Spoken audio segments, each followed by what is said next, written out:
Bienvenidos a Una Cuestión de Reputación, el podcast de Corporate Excellence Center for Reputation Leadership. Bienvenidos a un nuevo episodio de Una Cuestión de Reputación. Hoy tengo el honor de presentaros a Roberto Otamendi, gran amigo y experto en estrategia, gestión y desarrollo empresarial, siempre bajo una visión humanista y transformadora. Con 3 décadas de experiencia en el ámbito corporativo, Roberto ha ocupado cargos de alta dirección. Concretamente, en su última etapa ha sido el Chief Business Development and Sustainability Officer en Cinfa, donde ha liderado la creación del área de sostenibilidad con el objetivo de integrarla en cada aspecto de la empresa.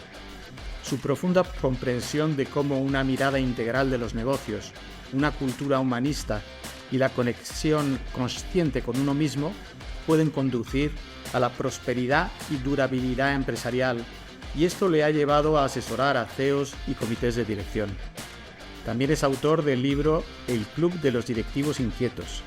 Roberto es un defensor apasionado de la importancia del propósito corporativo como el primer paso de todo proyecto organizacional y de la necesidad de alinear el propósito personal de cada uno de los empleados con un mismo sistema de creencias compartidas para poder abordar con éxito los desafíos empresariales del siglo XXI. Graduado en Administración y Dirección de Empresas por la Universidad Pública de Navarra y con un Advanced Management Program en el EA Business School, Roberto combina su formación académica con una amplia experiencia práctica para inspirar y guiar a los líderes empresariales en la economía de la reputación y los intangibles. Actualmente acompaña a CEOs en su viaje profesional y personal para expandir su visión y diseñar estrategias creativas que generen valor adicional para los negocios. Estoy deseando explorar y conocer más de cerca sus ideas y experiencias en este episodio. Bienvenido, Roberto. Muchas gracias, Roberto, por haber venido aquí hasta Madrid, a las oficinas de la Fundación Corporate Excellence. Estamos en un lugar céntrico, entonces tendremos algún ruido de fondo. Bueno, muchas gracias a vosotros por invitarme. Es un placer estar aquí contigo y estar aquí en Corporate Excellence en Madrid compartiendo una conversación que seguro que es interesante. Seguro. Pues si te parece, vamos a empezar por tu trayectoria, ¿no? Tienes una carrera impresionante en el ámbito de la estrategia empresarial, en el desarrollo corporativo. Entonces me gustaría saber qué papel juega, en tu opinión, la gestión estratégica de la reputación en una empresa y cómo has visto evolucionar esa importancia de la reputación. Sí, mira, tiene 2 partes, ¿no? Como dices, una parte, el papel de la gestión estratégica. Bueno, la reputación es fundamental. La reputación es fundamental para una empresa, tanto para el desempeño actual de la empresa como para el futuro, ¿no? Pues entonces, tú lo sabéis perfectamente. Una buena reputación, bueno, la reputación siempre induce comportamientos. Entonces, una buena reputación llevará a comportamientos propicios para una empresa, para una marca, y eso se va a convertir en facilidad para que el negocio fluya. Por contra, una mala reputación son riesgos para el negocio. Son riesgos en parte de potencial pérdida de clientes, de dificultades para encontrar financiación. Entonces, ¿qué significa eso? Que la reputación es muy importante. Por tanto, ¿cómo gestionamos en las empresas las cosas importantes? Con visión estratégica. Primero, tenemos que tener ese concepto estratégico de la reputación, marcando un horizonte a largo plazo, marcando un horizonte elevado. Y además, como las cosas importantes en las empresas las gestionamos en el día a día, de modo cotidiano. Y por tanto, la reputación, el papel de su gestión estratégica es fundamental para el buen desempeño de las empresas. Y esto lo hemos aprendido, como dices, con esta evolución. Lo hemos aprendido, pues casi en ocasiones, pues a marchas forzadas a través de las crisis de reputación. Entonces, eso nos llevaba a gestionar la reputación en momentos de urgencia, cuando había una crisis, pero eso nos ha llevado a darnos cuenta que la reputación es importante por el efecto que tiene sobre el negocio, ¿no? Entonces, como decía antes, pues ahora, ¿cómo ha sido la evolución? Pues que la gestionamos como las cosas importantes. La gestionamos de modo empresarial, mirando indicadores, analizando datos y tomando medidas. y no dejándolo al azar o a la inercia. Y por tanto la evolución es que ha pasado de ser algo urgente en momentos de crisis a ser algo importante que gestionamos activamente y con determinación estratégica. Muy bien, pues me gustaría volver a alguna de tus palabras, ¿no? Porque tú como asesor de CEOs y de comités de dirección siempre has destacado la importancia de tener una mirada integral e integradora de los negocios, ¿no? Entonces, esta mirada integral, ¿cómo influye en la reputación de una empresa? ¿Y cómo la abordas tú en tu quehacer, en tu trabajo? Sí, mira, al final los negocios tienen muchísimos elementos, como la reputación. Hay muchos elementos que afectan a un negocio o que afectan a la reputación de una empresa. Entonces, la mirada integral e integradora significa que, por un lado, hay que mirar, que hay que analizar, hay que gestionar de modo integral todos esos elementos. Hay que hacerlo considerándolos todos, con amplitud de miras, mirando a esos elementos incluso más allá para abarcarlos todos. Y de modo integrador, para mí significa que hay que hacerlo sin excluir ninguno, que hay que hacerlo de un modo incluyente y todos los elementos deben ser gestionados. Y esa labor integradora debe ser una labor importante, crítica para un directivo, para un CEO, para realmente ir entrelazando esos elementos en su gestión de modo que da esa robustez a la gestión, en este caso de la reputación. Entonces, de ese modo se va a construir mejor, se va a hacer más sólido y se va a hacer, bueno, pues más durable. ¿Cómo lo abordo yo? Yo me gusta abordarlo en palabras que utilizo con un enfoque multidimensional y también con un enfoque cíclico. El enfoque multidimensional significa que todos esos elementos en el fondo son diferentes dimensiones que rodean al negocio, que rodean a la reputación, que tienen que ver unos más con lo que es el núcleo del negocio, otro pues con elementos emergentes como pueden ser ahora desde hace unos años la sostenibilidad, como puede ser también la innovación, que también llevamos muchos años hablando de innovación, otros elementos que son transversales como la cultura de la empresa o como es la propia reputación, ¿no? Y también lo que sería la gestión de las expectativas de los stakeholders. Entonces, todos estos elementos hay que mirarlos y hay que trabajarlos de modo integrador y de modo integral. Ese es el enfoque multidimensional que aplico y luego además aplico un enfoque clásico en gestión, que es el típico enfoque de conocer el diagnóstico actual, marcar un horizonte y unas metas estratégicas a largo plazo y luego crear programas de trabajo para ir acometiendo y ir alcanzando esos objetivos. Y por el camino, mucha medición, mucha evaluación y mucho seguir pues, con ese trabajo de gestión ordinaria, que es en lo que las empresas son buenas y en los que también hay que aplicarlo a la gestión de la reputación. Sí, hablando de tu experiencia práctica, ¿no? Has estado en CINFA y en CINFA pues has liderado iniciativas claves en áreas de sostenibilidad, de desarrollo corporativo. ¿Cómo crees que estas acciones impactan en la reputación de la empresa? ¿Y qué consejo le darías a aquellas empresas y organizaciones que empiezan desde cero ese viaje reputacional?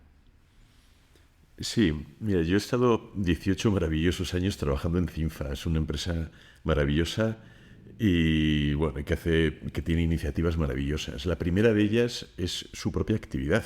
Fabrican medicamentos. CINFA lo que hace es cada año pone a disposición de los pacientes millones y millones de medicamentos.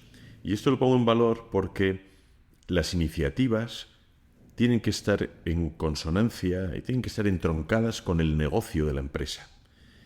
¿Qué significa esto? Que una empresa no puede hacer iniciativas deslavazadas y que no tienen que ver con su propia esencia. Si lo hiciera, pues no va a tener un gran impacto. Pero cuando lo hace desde el núcleo del negocio y desde la coherencia con esa esencia de la empresa, el impacto es exponencial. Es un impacto tremendo. ¿Qué sucede en este caso? Recalco de que tiene que estar entroncado con el negocio. Entonces, ¿yo qué consejo doy? Que se abrace la reputación de un modo auténtico y de un modo genuino, no como una moda, no como algo pasajero, no como algo que tenemos que hacer porque parece que es lo que todos están haciendo, sino algo que de modo consciente sabemos que nos influye en el devenir de la empresa y que gestionándolo activamente podremos crear esta fluidez para que el negocio fluya. Y además damos respuesta a esas expectativas de los grupos de interés. Porque si nos miramos solo al ombligo de la empresa, no lo haremos. Entonces, ¿cómo creo yo que es la manera de hacerlo? Hacerlo desde esa autenticidad. De ese modo tendrá un impacto realmente positivo y realmente transformador. Pues mira, además de estos datos, que son datos bien anclados en lo racional, te hemos escuchado en otras ocasiones hablar de la importancia y del poder de la intuición a la hora de tomar decisiones empresariales, ¿no? ¿Cómo crees tú que la intuición puede influir y ayudar a la reputación de las empresas? Y al mismo tiempo, ¿qué haces tú para equilibrar lo racional y, si quieres, esta otra parte más emocional de las intuiciones? Sí, realmente la intuición es una herramienta muy valiosa. O sea, yo cuando hablo de la intuición, sobre todo la defiendo para que no la olvidemos, porque en el mundo empresarial estamos muy acostumbrados a trabajar con datos, con ese hemisferio del cerebro que se centra en el trabajo racional y de la lógica. Y hay que hacerlo, y también para la reputación. Por eso es tan importante las métricas y los indicadores sobre los elementos que afectan a la reputación. Pero además también la intuición nos permite trabajar ese otro lado del cerebro que también nos dice muchas cosas cuando no están disponibles esos datos. Con lo cual, ¿cómo hay que trabajarlo? De modo integrado, ¿no? Recogiendo lo que antes decía. Porque por un lado tenemos que tener datos, análisis, información, que es una base que tenemos y muy fiable y sobre la que hay que seguir construyendo. Y también lo que va a suceder es que gracias a esa base y gracias a esa percepción genuina de que tenemos que trabajar la reputación, cuando alguna vez tengamos alguna cuestión más inmediata, la intuición nos va a despertar esa respuesta, esa primera impresión que es válida. Que no nos hará falta ya volver a esos datos de detalle, etcétera, o que igual en ese momento no están disponibles, porque lo que son los datos sobre la reputación evolucionan, por supuesto, pero no se pueden medir cada día. Entonces esa intuición nos va a dar respuestas que nos van a ayudar a tomar esas acciones de un modo cotidiano y de un modo sencillo. Pues mira, yo creo que nos has regalado pues un libro que has escrito que se llama El Club de los Directivos Inquietos. ¿Qué te ha llevado a escribirlo y qué te está aportando? Bueno, me está aportando muchísima satisfacción, eso sin lugar a dudas, por la acogida que tuvo cuando lo publiqué, ahora con la segunda edición, la verdad que me está aportando muchísima satisfacción. Y lo que me llevó a escribirlo, pues es el pensar que la experiencia que yo había tenido, las vivencias que yo había tenido como directivo, como persona, podían ayudar e inspirar a otras personas. Porque así es como ha ido sucediendo a lo largo de estos años en los que de mi vida profesional en el entorno corporativo, pues en el ejercicio de mi función, liderando personas, proyectos, pues me han reconocido que he resultado inspirador para otras personas. Y eso es una cosa que yo por lo menos no me lo propuse para nada, pero pues sí ha sido así. Y entonces decía, bueno, pues si esto ayuda a personas que están cerca mía, que mi manera de trabajar, mi manera de ser en el trabajo les está ayudando para desarrollarse ellos mismos, del modo que ven que se tienen que desarrollar, dije, pues voy a escribirlo, porque de este modo puede llegar a otras personas que no me conocen, que no están en mi entorno cercano, y por tanto a través del libro quizá pueden ver un reflejo como una persona, digamos, que ha llevado un camino en el que ellos se reflejan y pueden encontrar el suyo propio. Entonces me llevó a escribirlo la sencilla intención de servir de inspiración para alguien. Y como decía y sigo diciendo, con que le sirva a una persona yo ya me doy por satisfecho. Y de hecho, leyendo tu libro, hay un tema que destacas mucho, ¿no? Y es la importancia que tiene para los líderes conocer su propio propósito personal y cómo ese propósito personal encaja o no, está alineado o no con la empresa que dirigen. Sí, yo creo que todas las personas, todos, tenemos un propósito, una misión, tenemos un para qué hemos venido a esta existencia, ¿no? Yo creo que es una condición de la existencia humana. Otra cosa es que lo tengamos claro o no lo tengamos claro, pero que existe este propósito individual, yo creo que es así. Yo soy un convencido. Entonces, lo primero que tiene que hacer cada persona, cada directivo, cada CEO, es conocer el suyo, indagarse para saber cuál es el suyo. Y siempre está relacionado con los dones y talentos y las capacidades innatas que tiene una persona.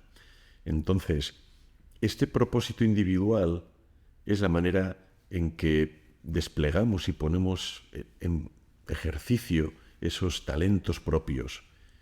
Y cuando tenemos la gran suerte de poderlo hacer en el trabajo, que nos sucede a muchas personas, porque encontramos que nuestra actividad profesional es donde nos realizamos, donde podemos desplegar esos dones, esas cualidades. Cuando lo podemos hacer en el trabajo, entonces se alinea, se aúna con el propósito corporativo y entonces ya trabajar no es un peso. Trabajar es un disfrute, porque lo haces no por ti, lo haces por un bien mayor. Porque de modo generalizado ese propósito individual siempre aspira a encontrarse con los otros en algo mayor, en, llamémoslo, el bien común, o en trabajar por un mundo mejor, como también me gusta decir. Y las empresas es lo mismo, porque las empresas también trabajan por algo más que ganar dinero, que la rentabilidad del accionista. Entonces, cuando ese propósito de la empresa y ese propósito individual se entrelazan, cuando una persona está desempeñando su trabajo de acuerdo a sus dones y a sus cualidades y en coherencia con esa esencia de esa empresa y ese propósito de la empresa, bueno, pues eso es cuando ya salen los fuerzas artificiales y es una maravilla. Y por tanto, yo creo que es muy relevante que las personas no trabajemos por inercia y que las empresas no trabajen por inercia o solo por ganar dinero, sino que lo hagamos de acuerdo a unos ideales que podemos llamar un propósito, que lo hagamos de acuerdo a algo que realmente es aspiracional y que es una gran motivación. De hecho, esto que acabas de decir me recuerda a un artículo que escribiste en nuestro blog que se llamaba El poder del directivo consciente y que hablaba de la empresa cuya finalidad es tener un impacto positivo en la sociedad, ¿no?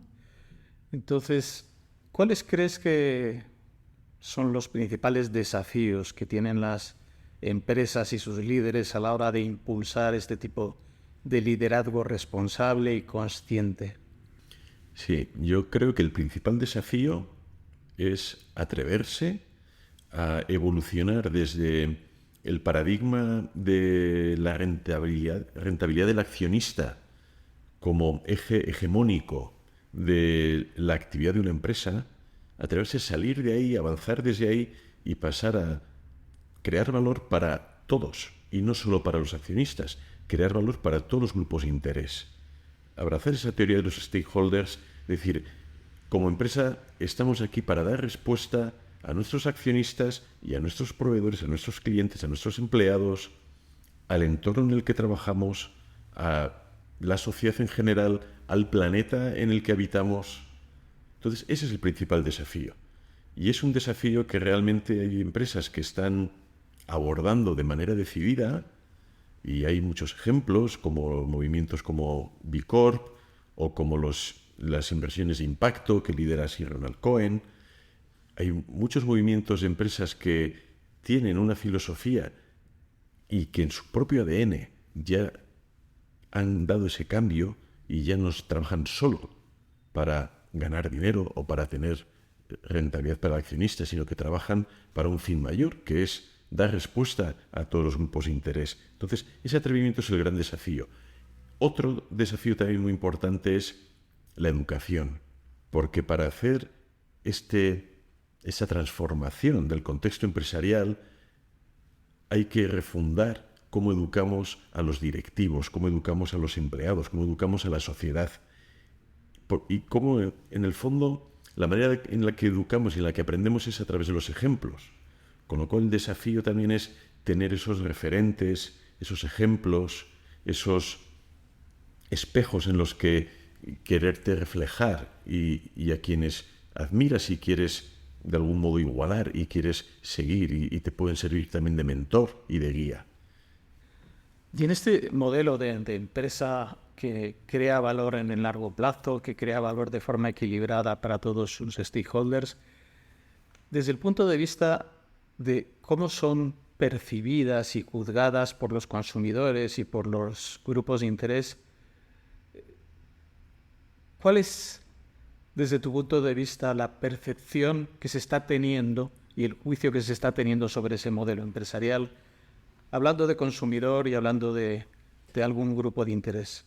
Sí, yo creo que cada vez más los consumidores, los ciudadanos, aplaudimos cuando una empresa hace ese movimiento de integrar en su gestión y en su estrategia las expectativas de los grupos de interés.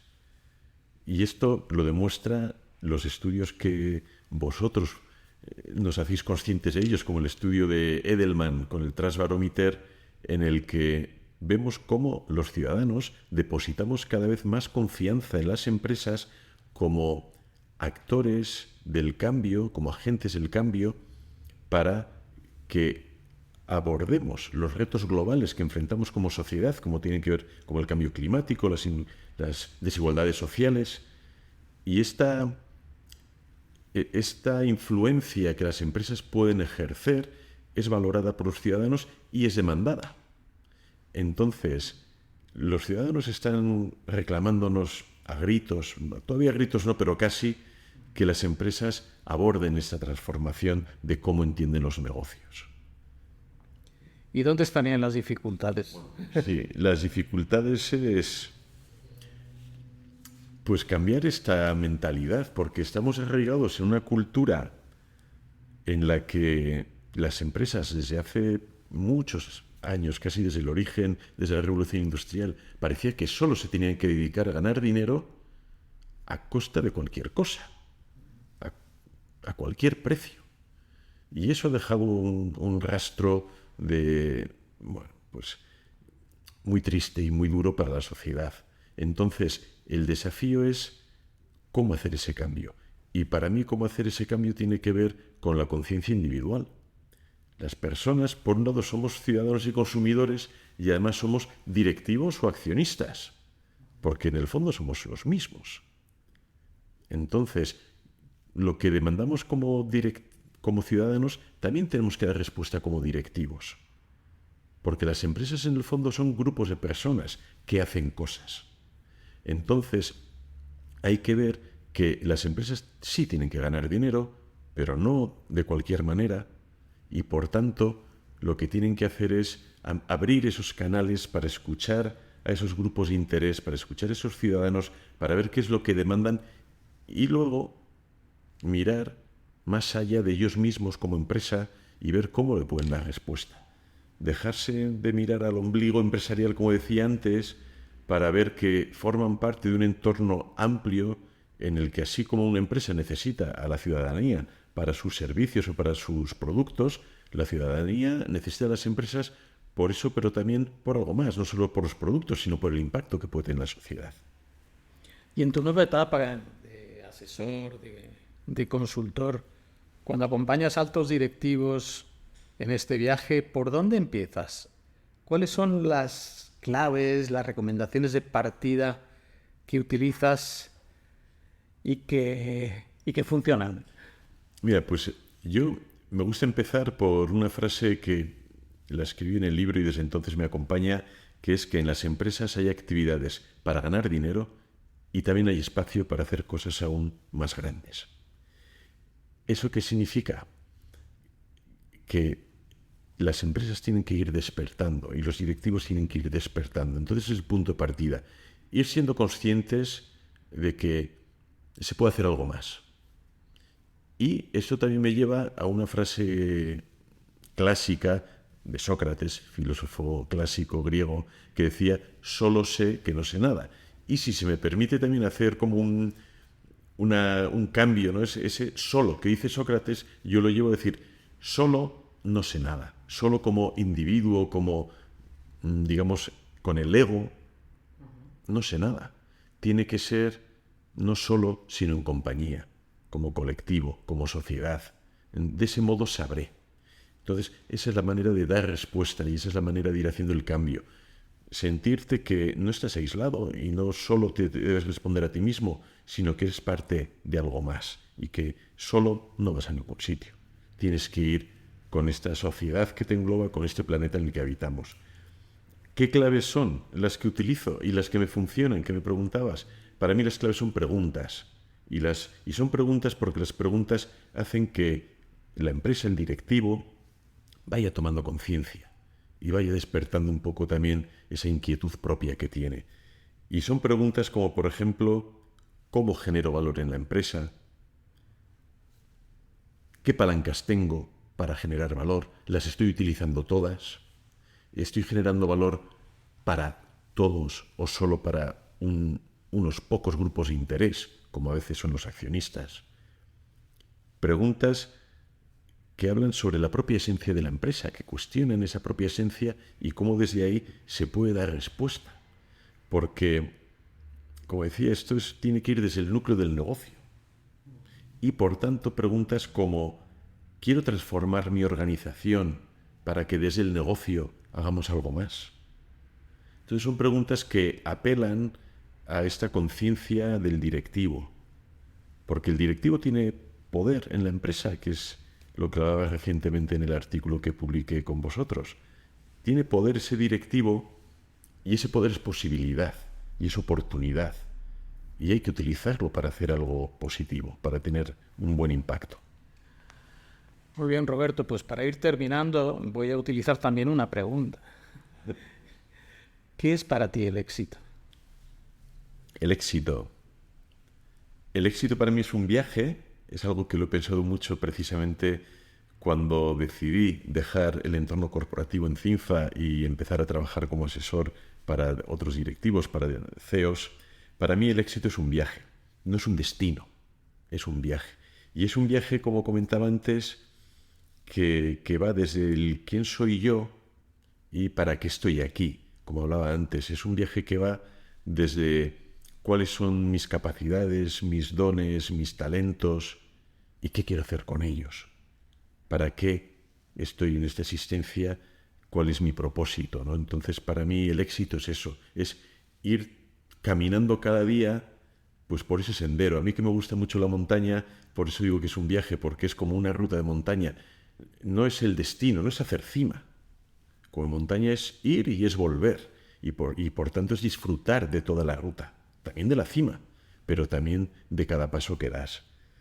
Sí, entonces esto me lleva también a dar pequeñito consejo, ¿no? Pues a las personas que quieran cuestionarse sobre el modelo de éxito.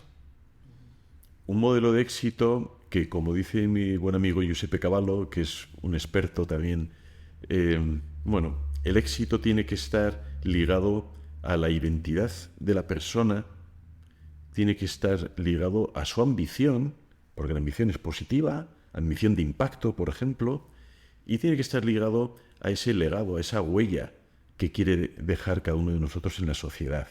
Entonces, para mí el éxito es así. Por tanto, hay que conocerse y luego hay que tener la determinación de andar ese camino, de construir un éxito que no necesariamente tiene que ser como lo que quizá, o por lo menos a mí, me enseñaron hace ya muchos años. Mira, quería hacer una última petición que hacemos cada vez que hacemos un podcast. Le preguntamos a nuestro invitado y no quiero dejar escapar esta ocasión para preguntarte a ti. Por un libro, por un referente, algo que haya marcado huella en tu vida. Es una pregunta difícil porque elegir es siempre difícil, sobre todo en mi caso que ha habido muchas ocasiones en las que me he sentido marcado por libros o por personas, por ideas, pero déjame que elija dos y no uno, porque para mí es como una simbiosis, una mezcla muy interesante. Por un lado, un libro que se titula Empresas que sobresalen, de Jim Collins, de la Universidad de Stanford, que nos habla de gestión empresarial y nos habla de, como él denomina, el liderazgo de nivel 5, un estilo de liderazgo que hoy podemos denominar como liderazgo consciente, liderazgo humilde, liderazgo desde la confianza, liderazgo responsable. Nos habla también de claves de gestión estratégica que en mi idioma son la teoría de los 3 círculos, lo denominaba de otra manera que nunca me acuerdo. También, bueno, es un libro que nos habla mucho de cómo gestionar empresas de modo estratégico para que sobresalgan por encima de las demás, no solo en términos de rentabilidad para el accionista, sino también en términos de crear valor más allá de los accionistas para otros grupos de interés. Y luego el otro libro y el otro referente que para mí es muy importante y que me gustaría mezclarlo con Jim Collins es Viktor Frankl y su libro El hombre en busca de sentido, que no hay que presentarlo porque lo conocemos seguro que todos que están escuchando este podcast. Y lo vinculo porque no tiene que ir el mundo de la empresa y de la actividad empresarial por un lado y el sentido del ser humano por otro. A mí me gustaría unirlos, ojalá que los 2 libros fueran uno solo, porque para mí son 2 libros muy especiales que me han hecho ver cómo la actividad empresarial se puede llevar desde el negocio, bien, y también cómo el hombre, la humanidad, las personas, tenemos un sentido para nuestra existencia. Roberto, ha sido una conversación tremendamente enriquecedora. Te lo agradezco en nombre de todos los oyentes y también en nombre de Corporate Excellence. Muchísimas gracias. Gracias a ti, Ángel. A mí también me ha parecido una conversación muy interesante. Se me ha hecho corta. Sí, ya sabes que me gusta hablar. Bueno, seguiremos hablando. Muchas gracias, Ángel. Gracias. Has escuchado otro episodio de Una cuestión de reputación. ¿Quieres formar parte de la revolución de los intangibles? Descubre cómo unirte a la fundación en nuestra web www.corporateexcellence.org. Te esperamos en el próximo episodio para más aprendizaje, innovación y contribución al mundo empresarial.